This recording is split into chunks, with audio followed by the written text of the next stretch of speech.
USG atau ultrasonografi adalah sebuah alat medis dengan menggunakan gelombang suara berfrekuensi tinggi, yang artinya alat ini adalah aman untuk digunakan baik kepada pasien maupun terhadap dokter maupun perawat yang menggunakan alat ini. Alat USG sendiri umumnya dikenal sebagai alat untuk mendeteksi kehamilan.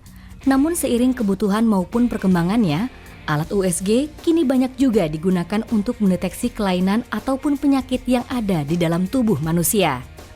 Tapi riwayatnya ultrasound tahu kan dari Curie, bersaudara dulu yang menemukan kristal barium sulfat itu yang kalau dipukul dia keluar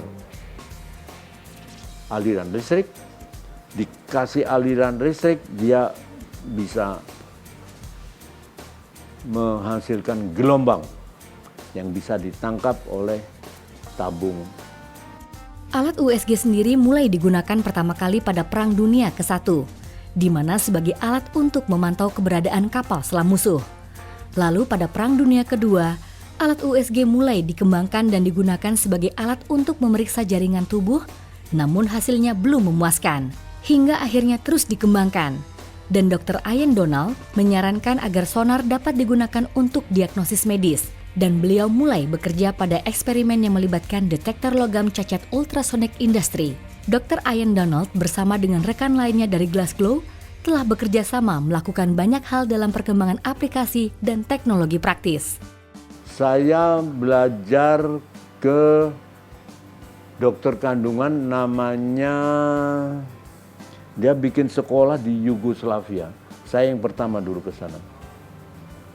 Itu dokter kandungan, ceritanya dia yang menemukan cara memeriksa orang hamil. Itu di dalam kubahnya pesawat bombernya Inggris. Udah dengar ceritanya itu? Namanya Ian Donald. Setelah banyak belajar ilmu kedokteran khususnya tentang obstetrik dan ginekologi di Jerman, akhirnya Dr. Willy memutuskan untuk kembali ke Indonesia. Dan beliau pun mencoba mengenalkan alat ultrasonografi kepada rekan-rekan sejawat yang banyak belum paham. Bahkan ada yang kontra dengan apa yang selama ini dipelajari oleh Dr. Wiliarto terkait dengan teknologi USG. Ya, saya teng-teng waktu itu, Bapak. Saya kenalkan di UI dulu. Karena saya kan lulusan luar negeri harus adaptasi kan di UI. Nah, di situ saya diakui, saya kasih kuliah juga di UI. Itu seminggu sekali hari Sabtu kasih kuliah. Itu awal-awalnya. Ada satu dokter, udah meninggal juga, dokter kandungan dia. Dia bilang, buat apa USG? Dengan jari saya periksa saya udah bisa. Tapi satu saat dia kena batunya. Wah, ini harus operasi. Dioperasi ternyata ibu itu hamil. Ada anaknya. Tahun-tahun 80-an. Heboh kasus itu. Tapi udah tutup.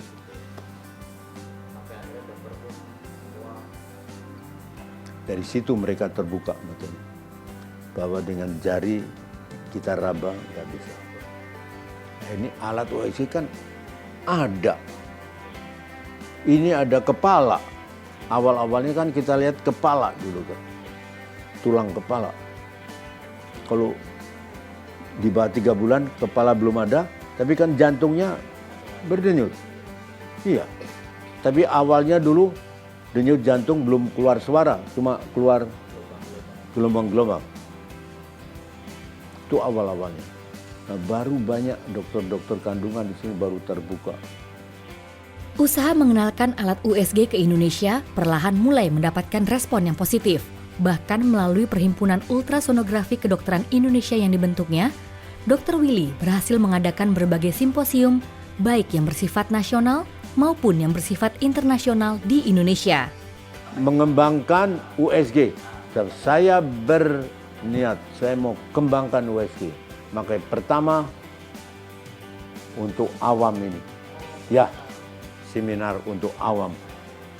Orang dokter pun nggak ada yang tahu, semua nggak ada nih, semua nggak ada.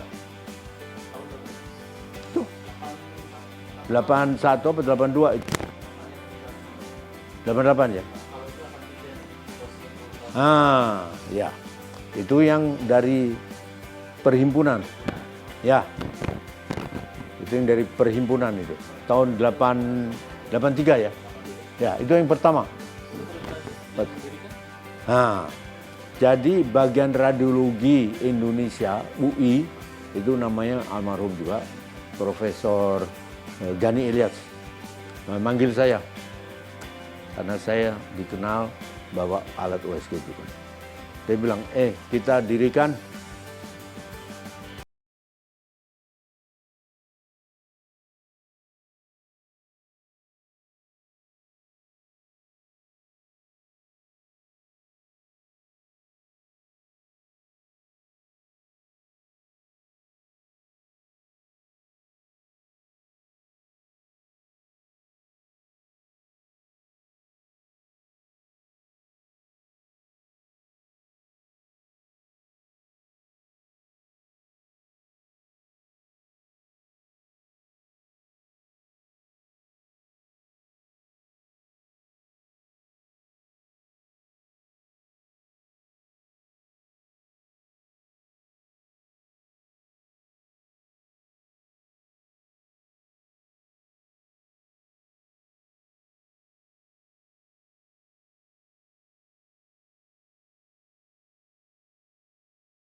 sehingga calon ibu akan lebih percaya diri dan yakin dengan kenormalan bayi yang dikandungnya.